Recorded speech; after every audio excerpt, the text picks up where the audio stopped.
أما بعد فأعوذ بالله من الشيطان الرجيم بسم الله الرحمن الرحيم يا أيها الذين آمنوا اتقوا الله وكونوا مع الصادقين صدقت يا ربنا. عن أبي هريرة رضي الله تعالى عنه قال قال النبي صلى الله عليه وسلم من أحب لله وأبغض لله وأطاع لله ومنع لله فقد استكمل الإيمان. رواه ابن ماجه. وقال تعالى في شأن رسوله وما زادهم إلا إيمانا وتسليما. اللهم صل على محمد وعلى آله وصحبه وبارك وسلم. আলহামদুলিল্লাহ। যারা দাঁড়িয়ে আছে জায়গা পেলে ওখানে বসে। আমার অনুরোধ থাকবে 1 ঘন্টা, 1 ঘন্টার ভেতরে কথাবার্তা বন্ধ থাকবে। বাংলাদেশের ঐতিহ্যবাহী জেলা রংপুর ডুঙ্গাচড়া থানার অন্তর্গত উত্তর পানাপুকুর বাড়ি সরকারপাড়া নবনির্বাচিত হাফেজিয়া মাদ্রাসা উন্নয়ন কল্পে ৮ম বাৎসরিক তাফসীরুল কোরআন মাহফিলের স্বনামধন্য সভাপতি জনাব মাওলানা নজরুল ইসলাম, প্রধান অতিথি মাননীয় জাতীয় সংসদ সদস্য জনাব আসাদুজ্জামান বাবলু, এতক্ষণ যারা কোরআনে কারীম থেকে আলোচনা রাখলেন আপনাদের এ বিভাগের কৃতি সন্তান জনাব মাওলানা ওমর ফারুক সিদ্দিকী, আলোচনা রেখেছেন জনাব মাওলানা হোসেন আহমেদ মাহফুজ চুয়াডাঙ্গা, মঞ্চে বসা আছেন ইসলামিক চিন্তাবিদ মাওলানা আবু যর গিফারি চুয়াডাঙ্গা, বসা আছেন বন্ধুবার হাফেজ মাওলানা মাহফুজুর রহমান দিনাজপুরি, বিশেষ অতিথিবৃন্দ। যত মানুষের নাম দিয়েছে একটা একটা করে নাম ধরে দোয়া করলে অনেক সময় লাগবে, একবারে দোয়া করে দিলাম।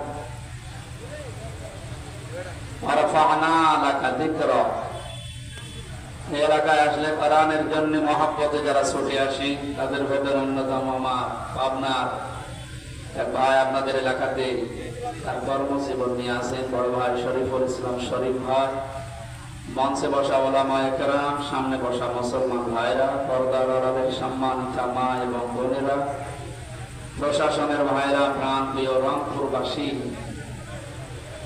আল্লাহকে ধন্যবাদ জানাচ্ছি যিনি প্রচন্ড গরমে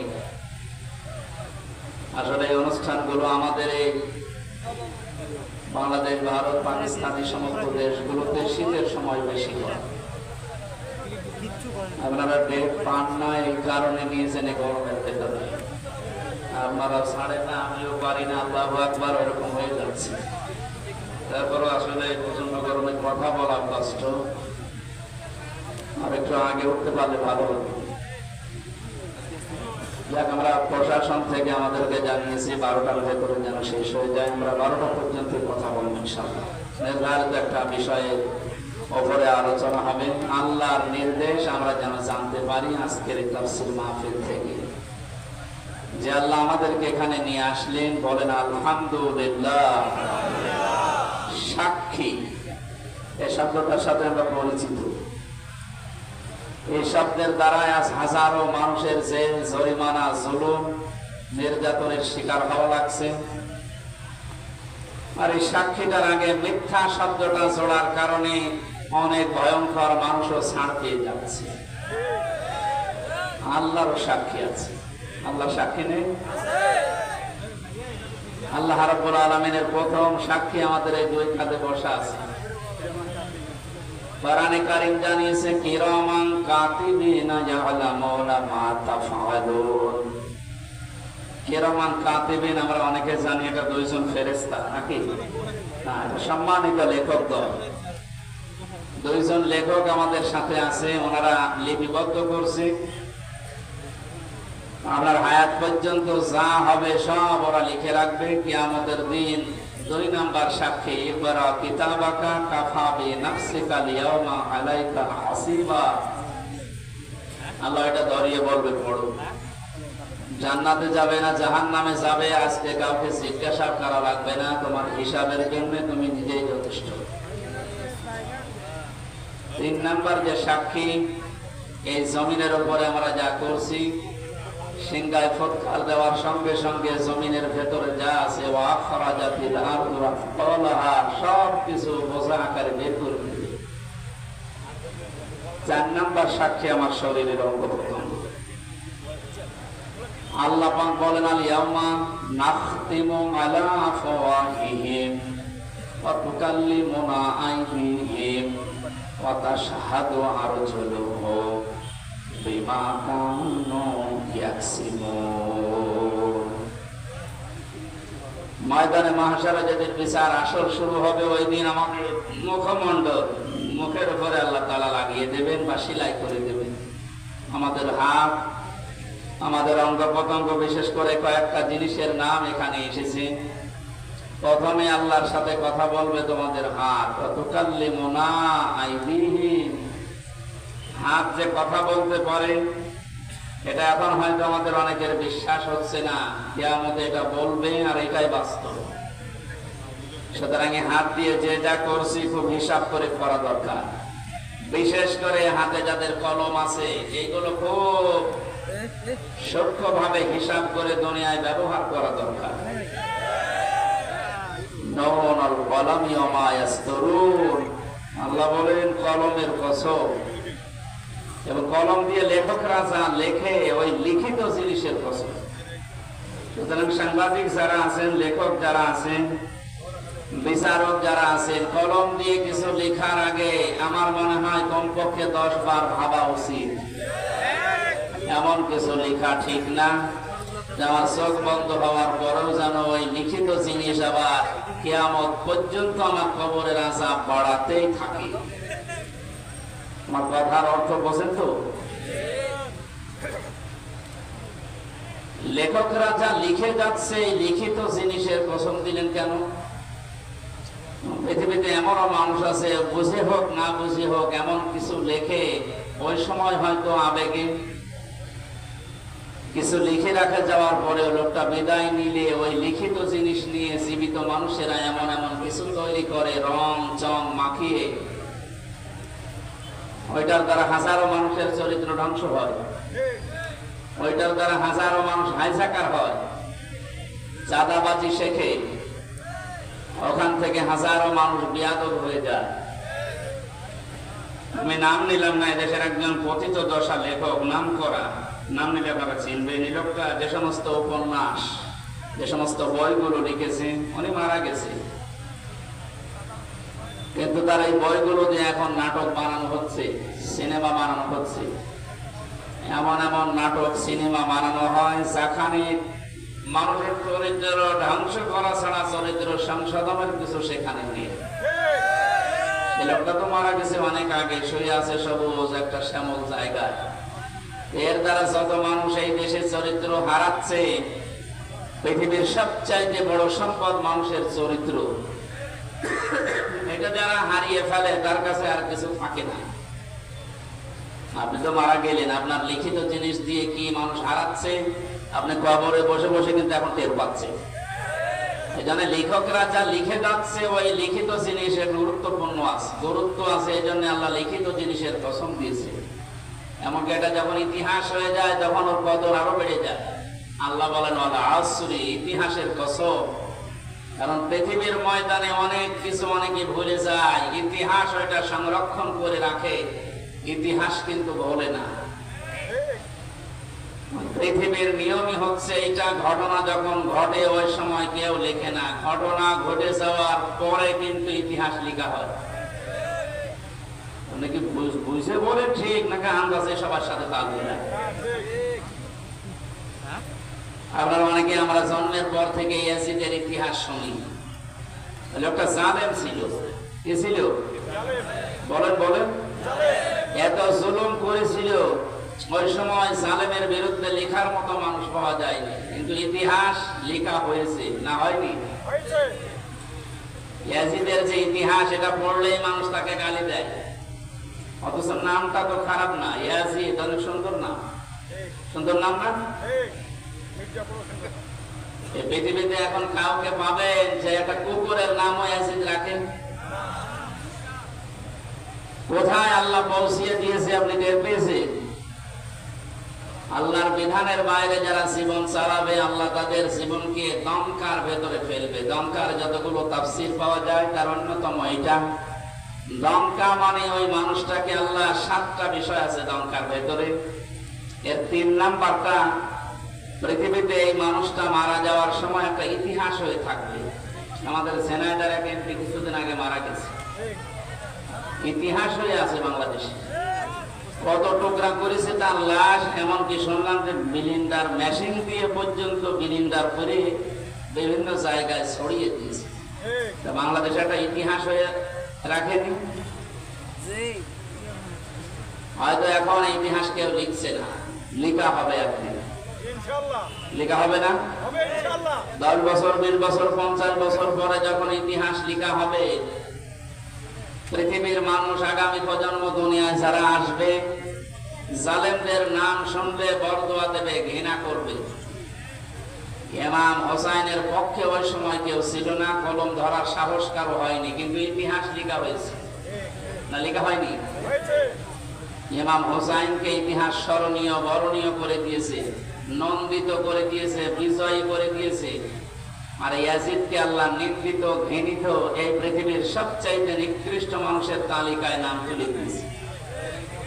এত সুন্দর নাম, এই লোকটাকে যদি এত নিচে নামিয়ে আল্লাহ দিতে পারে, পৃথিবীর যারা জালেম, হয়তো সামনাসামনি আপনাদের কোনো কিছু বলার ক্ষমতা দুনিয়ায় কারণে, ইতিহাস কিন্তু লেখা হবে।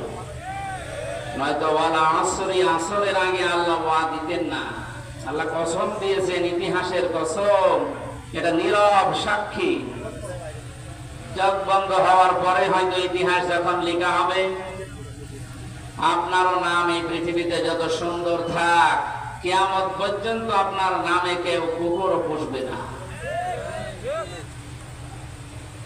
এই জন্য আমাদের উচিত, সাক্ষীর যে বিষয় 4 ধরনের বললাম, আল্লাহ রাব্বুল আলামিন এই 4 প্রকার সাক্ষী যেন আমাদের পক্ষে এনে দেন, বলেন আমিন। কোরআনে কারীম শুনতে এসেছি আমরা। আল্লাহ পাক সূরা তাওবার 6 নম্বর আয়াতে মাঝের অংশে জানিয়েছেন, হাত্তা ইয়াসমাআ কালামাল্লাহি সুম্মা আবলিগহু মা'মানা, ইলা আখিরি আয়াত।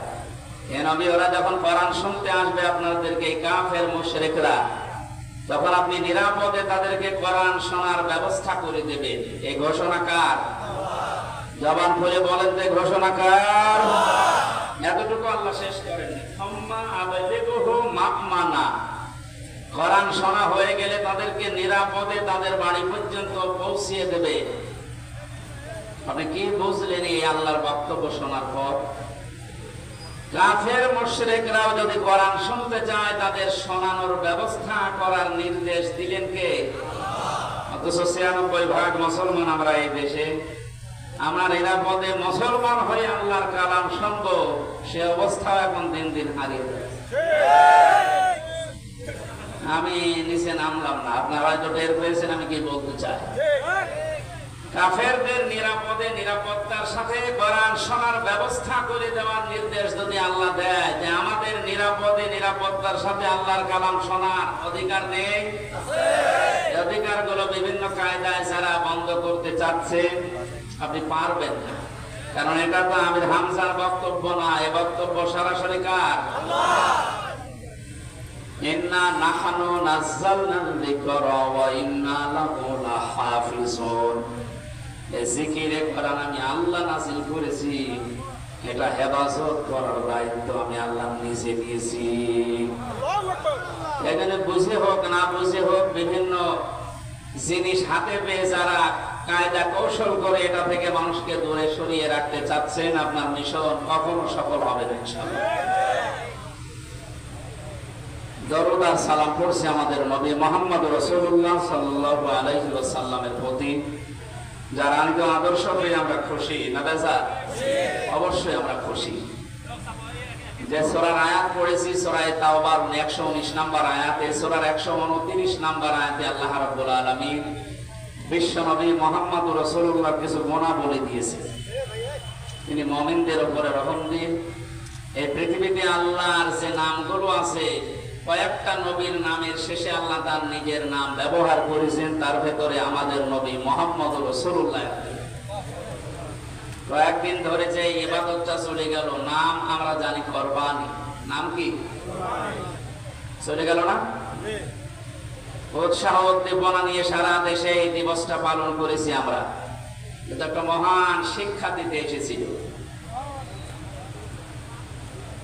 কুরবানির ইতিহাস আমি সেদিন এই লালমনিরহাট সদরে বলেছিলাম যে এই জায়গা থেকে এসেছি আর এই জায়গা থেকে শেষ হয়ে গেছে।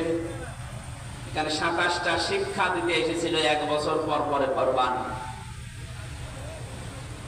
আল্লাহ রাব্বুল আলামিন তার নিজের যে নাম হালিম, যে নবীর নামের পরে দিয়েছেন ফাবাশশারনাহু বিগুলামিন হালিম।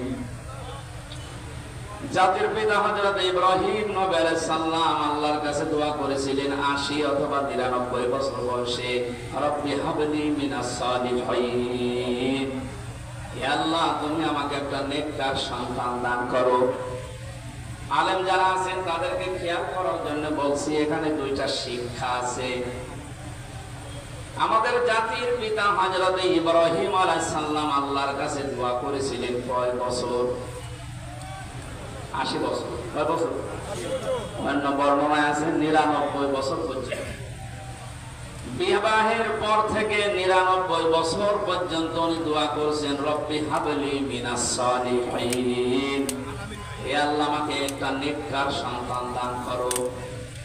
আল্লাহ রাব্বুল আলামিন ৯৯ বছর পরে জবাব দিয়েছিলেন ফাবাশশারনাহু বিগুলামিন হালিম, হে ইব্রাহিম তোমাকে আমি একটা সন্তান দিয়েছি, শুধু সন্তান না, এটা গোলামিন হালিম, সহনশীল এবং ধৈর্যশীল। এটা ধৈর্যের পরীক্ষায় উত্তীর্ণ।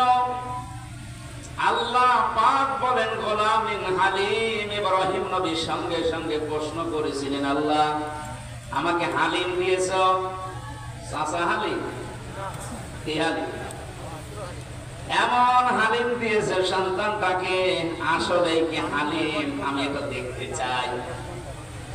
১১ থেকে ১৩ বছরের ভেতরে আল্লাহ রাব্বুল আলামিন হযরত ইব্রাহিম নবীকে স্বপ্নে দেখিয়েছিলেন যে প্রিয় বস্তুকে কুরবানি করো, ফালাম্মা বালাগা মা'আহুস সা'য়া ক্বালা ইয়া বুনাইয়া ইন্নী আরা ফিল মানাম আন্নী আযবাহুকা ফানজুর মাযা তারা।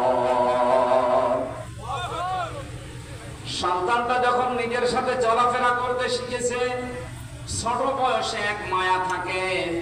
ছেলে আর মেয়ে যখন বাবার সাথে একটু চলাফেরা করা, তার হাতে পিঠে লাগা, একটু কাজে কামে সাহায্য করার বয়সে উপনীত হয়, আল্লাহ নিজে বলেন ওই সন্তানের প্রতি মার বাবার মহব্বত ভালোবাসা আরো বেড়ে যায়। জন্মের পরে আল্লাহ জবাই করার জন্য বললেন না কেন? কারণ তার থেকে কোনো সাহায্য সহযোগিতা এখনো পর্যন্ত ইব্রাহিম নবী পাননি। 11-12 বছর 13 বছর বয়সে সন্তান যখন হাতে লাগার মতো, হুকুম করলে শোনে, এ কাজ করো, এটা নিয়ে আসো, যখন এই সোনার মতো বয়সে পরিণত হয়েছে, আল্লাহ রাব্বুল আলামিন তখন এই পরীক্ষাটা তার উপরে চাপিয়েছে। ইব্রাহিম আলাইহিস সালামের ঘটনা বলা আমার উদ্দেশ্য না, কারণ এই 4-5 দিন আপনারা বহু এই কাহিনী শুনেছেন। এখান থেকে শিক্ষাটা আমি নিতে চাই। হযরত ইব্রাহিম নবীকে আল্লাহ যে হালিম দিলেন, গোলামিন হালিম, উনি ওটা পাওয়ার পরে প্রশ্ন করেছিলেন, আল্লাহ কি হালিম তুমি আমাকে দিয়েছো, আমি ওটা দেখতে চাই। এই জন্য স্বপ্নে দেখার পরে সন্তানটাকে তিনি জবাই করে ফেলতে পারতেন, করেন নাই।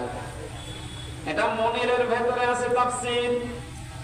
আমি জেলখানায় বসে বসে যে 11-12টা তাফসীর মিলিয়েছিলাম, তার ভেতরে এটা একটা তথ্য। উনি সন্তানটাকে ডাক দিয়ে বললেন, ক্বালা ইয়া আবাতি ফাআল মা তুমার, হে আমার কলিজার টুকরা সন্তান, আমি স্বপ্নে দেখলাম তোমাকে আমি জবাই করছি, এখন বলো তো তোমার রায় কি? প্রশ্ন আসতে পারে, হুকুমটা কার? জবান করেন না কেন? পালন করছে কে? সাধারণ মানুষ না, আল্লাহর খলিল, যিনি প্রতিটা পরীক্ষায় পাশ করার পরে উপাধি পেয়েছেন। বাংলাদেশের বিভিন্ন প্রান্তে যাওয়ার পরে দেখি 11 নামের আগে পরে লেখা দীনবন্ধু, দীপবন্ধু, বাকিটা নাই নাই বললাম। কত রকমের বন্ধু আমরা দেখতে পাই, অথচ ইব্রাহিম আলাইহিস সালামের বন্ধু ছিলেন। এটা এমনি এমনি তিনি পাননি।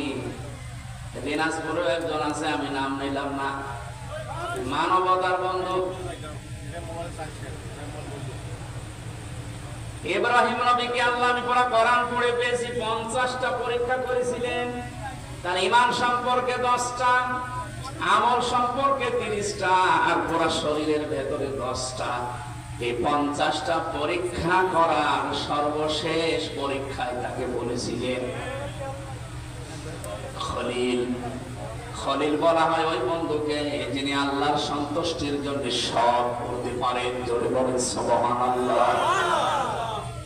হযরত ইব্রাহিম পরীক্ষা দিয়ে পাশ করে খলিল পেলেন।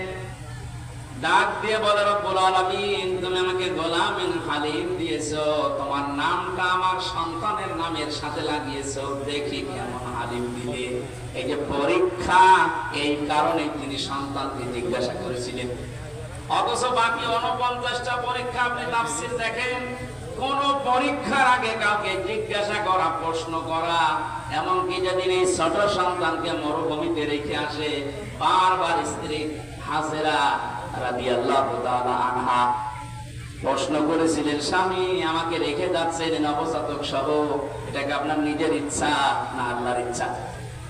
ওই সময় কিন্তু বলেননি তিনি যে আল্লাহর ইচ্ছা বা আমার ইচ্ছা, শুধু আকাশের দিকে আঙ্গুল তুলেছিলেন। এর আগে যত 49টা পরীক্ষায় কোন দিন তিনি আল্লাহর কাছে, কোন মানুষের কাছে পারমিশন নেওয়া দূরের কথা, জিজ্ঞাসা করেননি। আল্লাহ বলেছেন আসলিম, তিনি বলেছেন আসলামতু লিরাব্বিল আলামিন। এই পরীক্ষাটা এসে তিনি জিজ্ঞাসা করলেন কেন? মুফাসসির বলেন হযরত ইব্রাহিম মনে মনে ভাবছিলেন, আমি যে সন্তান চেয়েছি 1 বছর 2 বছর না, 99 বছর। নবীদের কাছ থেকে উম্মতের শিক্ষা নেওয়া দরকার। তিনি যেহেতু আমাদের জাতির পিতা, আমরা যারা তার সন্তান হিসাবে নিজেকে দাবি করি, অবশ্যই আমাদের উচিত সন্তান হলে কোন পীর সাহেবের কাছে, মরা পীর, জিন্দা পীর, কবরের কাছে না যাওয়া। তিনি কিন্তু 99 বছর পর্যন্ত দোয়া করেছিলেন, আর আমাদের 2-4 বছরে মন ভেঙে যায়। সন্তানটা পাওয়ার পরে চিন্তা করছিলেন, আল্লাহ আমাকে হালিম দিয়েছে, আমি আসলে পরীক্ষা করে দেখি কেমন গোলামিন হালিম। বললেন, বাবা আমি স্বপ্নে দেখেছি তোমাকে জবাই করছি, এখন তোমার রায় বলো। ছোট মানুষ তো রায় একবারই বলতে পারতেন, আপনি কি বাবা না কসাই? ছোটবেলায় রেখে এসেছিলেন, কোনদিন খোঁজ খবর নিলেন না। 11 বছর বয়সে এখন এসে বলছেন যে তোমাকে জবাই করতে চাই। একটা কথা হলো, এমনকি অহংকার চলে আসবে নিজের ভেতরে, এমন কোন কথা মুখ দিয়ে বের করেননি। মাত্র 11 বছর বয়সে হযরত ইসমাঈল নবী আলাইহিস সালাম যে কথা তিনি জবাব দিয়েছিলেন বাবাকে, কিয়ামত পর্যন্ত উম্মতি মুহাম্মদের জন্য আল্লাহ এটা মনোকরণীয় করে রেখে দিয়েছে।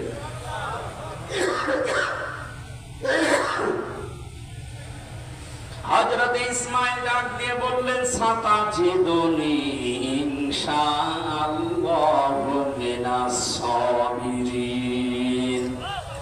হে বাবা, যে আদেশ পেয়েছেন আপনি আদেশটা পালন করেন। আল্লাহ যদি চায় আপনি আমাকে ধৈর্যশীলদের মধ্যে পাবেন। শব্দের দিকে খেয়াল করেন, তিনি সাতাজিদুনি ইনশাআল্লাহু মিনাস সাবির বলেন নাই যে আমি মাত্র ধৈর্যশীল আল্লাহর বিধান পালনের ক্ষেত্রে, আমার মতো ধৈর্যের পরীক্ষা কেউ দিতে পারে না। এরকম কথা বললে হয়তো অহংকার চলে আসবে। নিজেকে অহংকার থেকে বাঁচিয়ে এমন একটা কথা জুড়েছে যেটা আমার ভেতরে কোন রকমের অহংকার লেশ মাত্র না আসে। হযরত ইব্রাহিম নবী সাতাজিদুনি ইনশাআল্লাহ মিনাস সাবিরিন, এই দুইটা শব্দ শোনার পরে তিনি মনে মনে ভাবলেন যে আমার দোয়া যা করেছিলাম আর আল্লাহ যা জবাব দিয়েছেন ঠিক করে করেছে। যে আল্লাহর বিধান মানতে গিয়ে দুইটা শব্দ বলেছে, ইনশাআল্লাহ, সাবিরিন।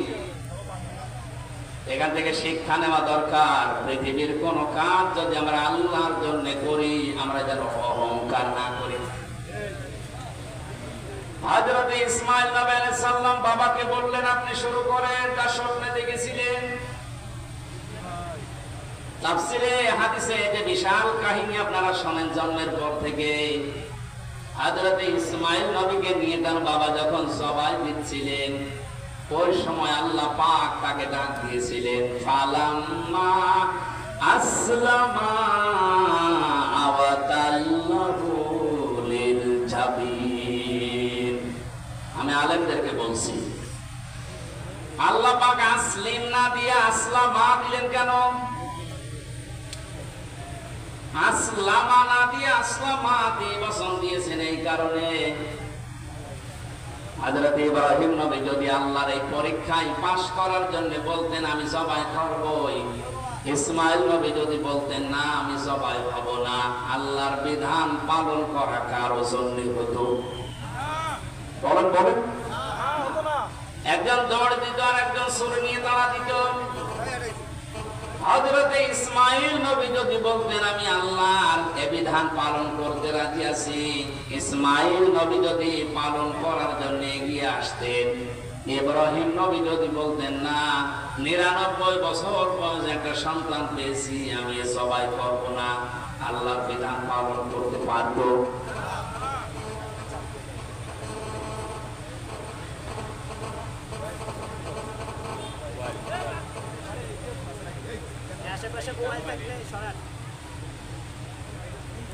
আপনারা শুনতেছেন? আমি এরপর 1 মিনিট পরে একটা প্রশ্ন করবো, যদি বলতেন আপনারা এখানে বসে থাকবেন। ফালাম্মা আসলামা এই বচন দিয়েছেন কেন? না দেশটা বলে তো আমি বোঝাতে পারবো না। এই ছেলে মোবাইলে এই করতে পারবে, লক করে রাখতে পারবো না।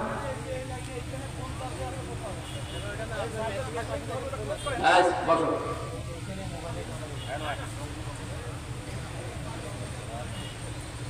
আমার ভাইরা, ফালাম্মা আসলামা দেওয়ার কারণ এইটাই, একটু খেয়াল করেন। এখানে এইটা বলার জন্য আমি 10-15 মিনিট ব্যয় করছি, এমনিতে না।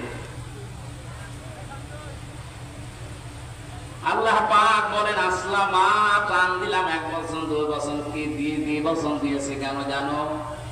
দুইজনেই যখন এগ্রি হয়েছে, রাজি হয়েছে আল্লাহর বিধান পালন করার জন্য, দুইজন রাজি, আল্লাহ পাক তখন তাদের বিধান সহজ করে দিয়েছেন। শুধু না, অনাদাইনাহু আইয়া ইব্রাহিম, আরশ থেকে আল্লাহ ডাক দিয়েছেন, ইব্রাহিম কদ সাদ্দাকতার রুইয়া ইন্না কাযালিকা নাজজিল মুহসিনিন,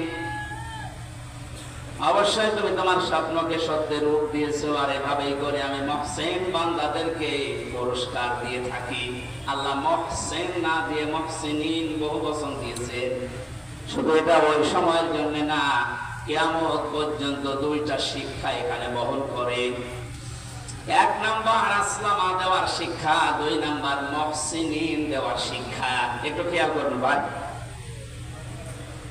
আমাদেরকে আল্লাহ পাক জানাতে চেয়েছেন বাপ বেটা দুইজনে যখন রাজি, তখন যেমন আল্লাহর বিধান পালন করা তাদের জন্য সহজ হয়ে গেছে।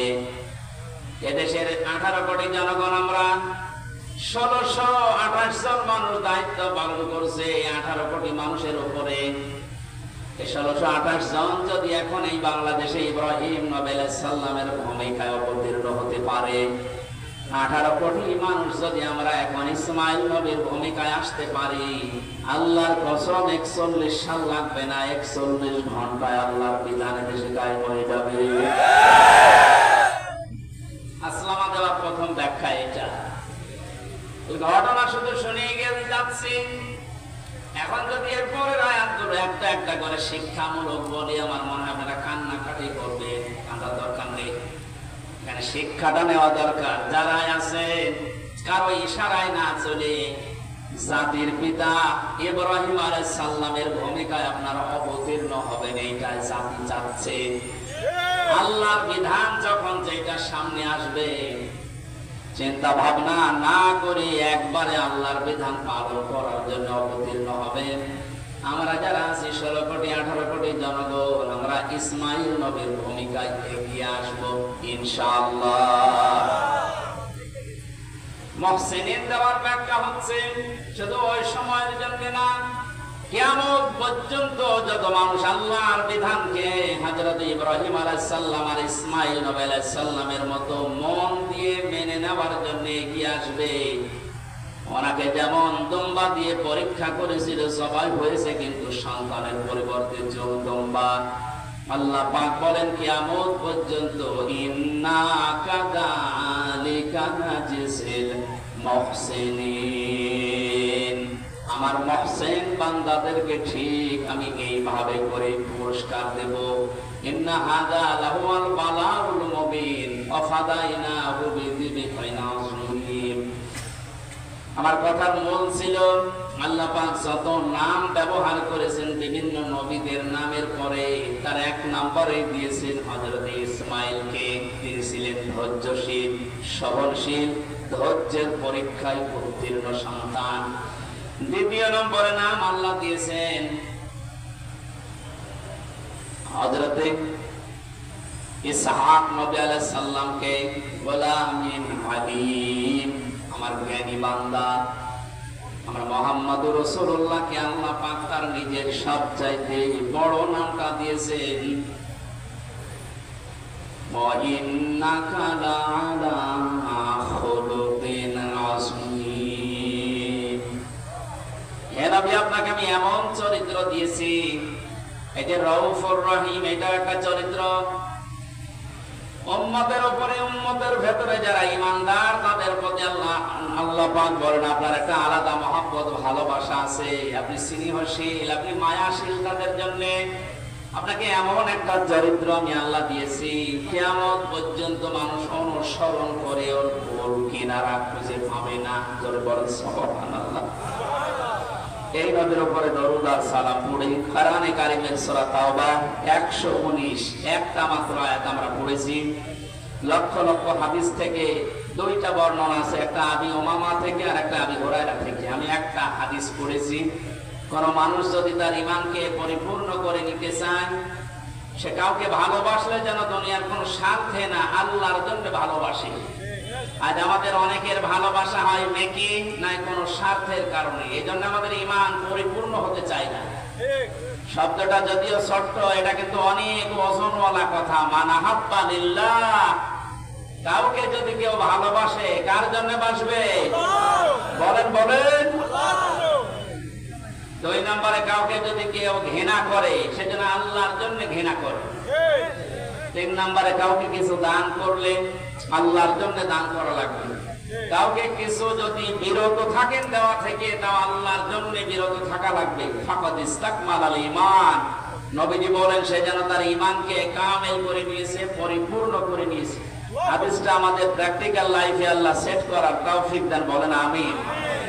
তেলাওয়াত করেছিলাম সূরা তাওবা। কোন সূরা বলেন তো? কোন আয়াত থেকে কথা শুনতে হলে তাফসীর অনুযায়ী 5টা বিষয় লক্ষ্য করা লাগে। আমরা জানি তাফসীরে মাসহারিতে আছে। 1 নম্বরে শুদ্ধ তেলাওয়াত করা লাগে, যেটা আমরা করেছি এর আগে। মাতৃভাষায়, যে ভাষায় কথা বলে ওই ভাষায় জনগণকে ওর অর্থ শোনানো লাগে, ওটা আমরা শোনাবো ইনশাআল্লাহ। 3 নম্বর, ঐতিহাসিক প্রেক্ষাপট, এ সূরা নাযিল হওয়ার পেছনে কারণ কি, ওইটা বলা লাগে। 4 নম্বর, আয়াতের বাস্তব শিক্ষা কি, ওই মানকাদামরে কি হয়েছে ওটা ভাবতে। এখন বাস্তবে কি দরকার, স্থান কাল পাত্র ভেদে ওই জায়গায় ওই কথা সেট করা দরকার ওই আয়াত দিয়ে। আজকে একটা সকালে বিবাহ অনুষ্ঠানে গিয়েছিলাম।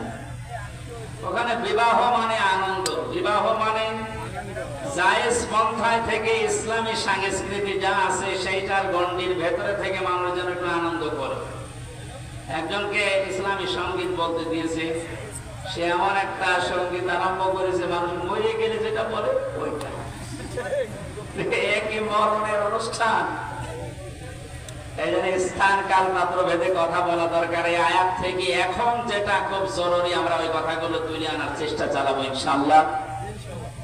5 নম্বর আয়াত থেকে যে শিক্ষাগুলো পাওয়া যাবে, এটা নিয়ে বাড়ি যাওয়া। আল্লাহ আমাদের আজকের এই ছোট্ট অনুষ্ঠান হলো, এখান থেকে তাফসীর আকারে যে কথা বলছি বা বলবো, এখান থেকে ওইগুলো নিয়ে যাওয়ার তৌফিক যেন দান করেন, বলেন আমিন। জবান খুলে কোরআনের এই আয়াতটা একবার পড়ে, যেন একটা অক্ষরে 10টা করে নেকি পাওয়া যায়।